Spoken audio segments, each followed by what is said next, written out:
ជំរាបសួរពុកម៉ែបងប្អូនជាទីរាប់អានឥឡូវយើងបានមកជួបគ្នាជាថ្មីទៀតហើយជាមួយនឹងរបៀបធ្វើខួរជ្រូកចំហុយ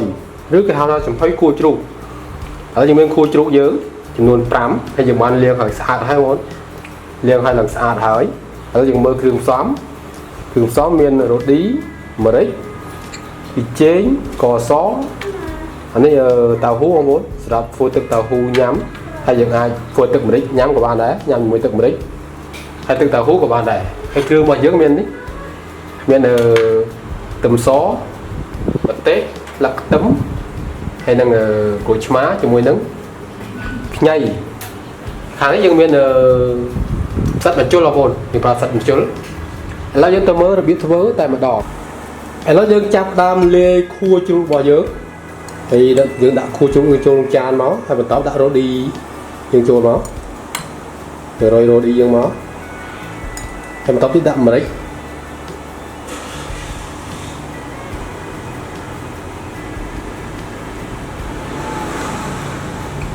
ហើយជាបន្តដាក់ស្លឹកខ្ទឹមដែលយើងហាន់រួចហើយហ្នឹង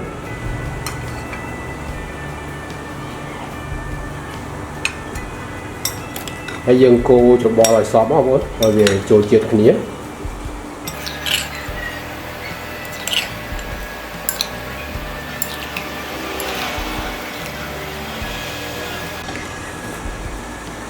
ឥឡូវយើងច្របល់សព្វហើយសូមបញ្ជាក់ពេលយើងច្របល់ថ្នមច្របល់ខ្លាំងពេកបែកឥឡូវយើងរៀបបន្លែនិងខួររបស់យើងក្នុងចានសម្រាប់យើងដាក់ចំហុយយើងដាក់ផ្សិតបញ្ជុលយើងត្រប់ពីបាតយើងមកបាតចានហើយបន្តដាក់ខ្ញី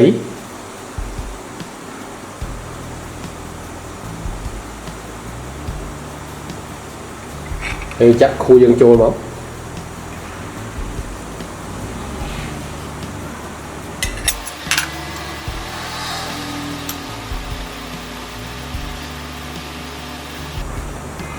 ហើយបន្តមកយើងទៅដាក់ចំហុយតែម្ដងឥឡូវយើងចាប់ដើមចំហុយហើយមុននឹងចំហុយយើងដាំទឹកយើងឲ្យពុះសិនរួចយើងដាក់ឡង់សិនយើងចូលមកហើយបន្តដាក់ខួរយើងចូល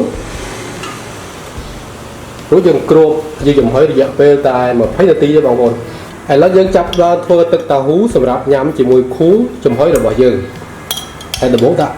តៅហ៊ូយើងចូលមក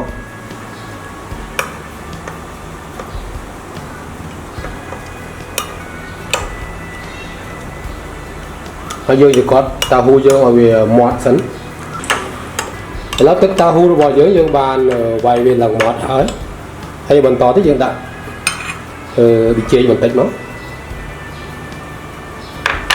បន្តដាក់ស្ករស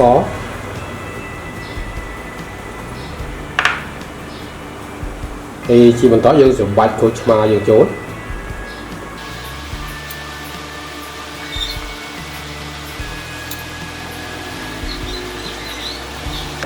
ហើយបន្តយើងកូរវាសព្វ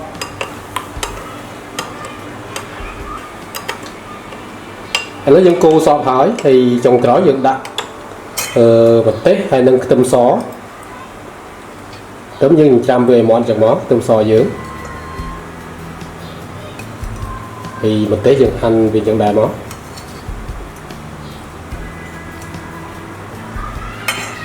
ហើយយើងកូរឲ្យសព្វទៅរួចរាល់បងប្អូនទឹកតៅហ៊ូរបស់យើងអាចយកទៅញ៉ាំបានហើយជាមួយនឹងខួរចំហុយរបស់យើងឥឡូវខួរចំហុយរបស់យើងចំហុយរយៈពេល20នាទីបងប្អូនហើយយើងបើកមកវ៉ាវអិនហើយបងប្អូនអិនហើយយើងអាចតម្រិតលើហើយយើងលើកវាចេញមកខាង